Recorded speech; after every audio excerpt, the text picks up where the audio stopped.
আসসালামু আলাইকুম গাইস, কেমন আছেন আপনারা সবাই? আশা করি ভালো আছেন। আজকে নতুন একটা টপিক নিয়ে আসলাম। আপনাদের জানি না কতটুকু ভালো লাগবে, তারপর আমি দেখানোর চেষ্টা করব। আসেন আমার সাথে। একটা আমাদের বাসায় কিছু ভেন্ডি গাছ আছে, মানে ঢেঁড়স গাছ যেটাকে বলে। আসেন। এই যে দেখছেন, এখানে কিছু ভেন্ডি গাছ আছে, ঢেঁড়স গাছ। আমার আবার একটা অভ্যাস আছে, আমি কাঁচা ভেন্ডি আমি খেতে পছন্দ করি। আপনারা কে পছন্দ করেন না করেন আমি জানি না, তবে কাঁচা ভেন্ডিটা, গাছের কচি ভেন্ডিটা আমি কাঁচাই খেয়ে থাকি, আমার কাছে খুব ভালো লাগে। এরকম আরও অনেক কিছু ফল আছে, যেগুলো সবজি আছে, যেগুলো কাঁচাই খাওয়া যায়। আসেন দেখাচ্ছি।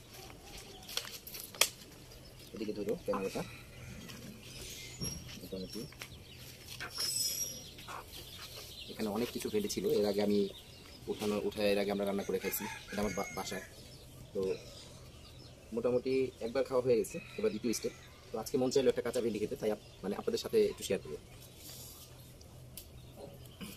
এই ঠিক আছে, এই ভেন্ডিটা আমি খাবো। এরকম অনেক খাই, আপনারা কে কে কাঁচা ভেন্ডি খেতে পছন্দ করেন আমাকে বলবেন।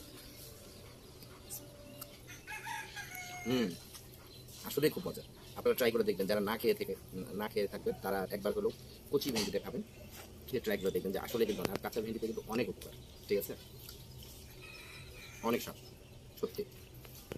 যদিও অনেকের কাছে জিনিসটা ভালো লাগবে না, কিন্তু যারা খায় তাদের কাছে বেশ ভালো। আর কাঁচা ভেন্ডিতে তো অবশ্যই অনেক উপকার।